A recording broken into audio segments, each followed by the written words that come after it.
Hello, Nana. My name is Sridhar. I am from 10th row. Today's news. 10th CPSE exams. State board లోనే news చదవడానికి అందరయ్యో పక్కన వేస్తాం.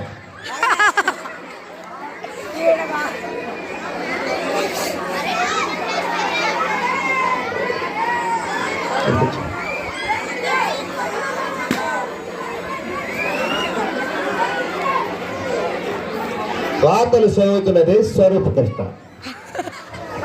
మీరు జాగ్రత్తగా కూర్చుంటే అడుగుతా. కూర్చోండి. శ్రీరామ్.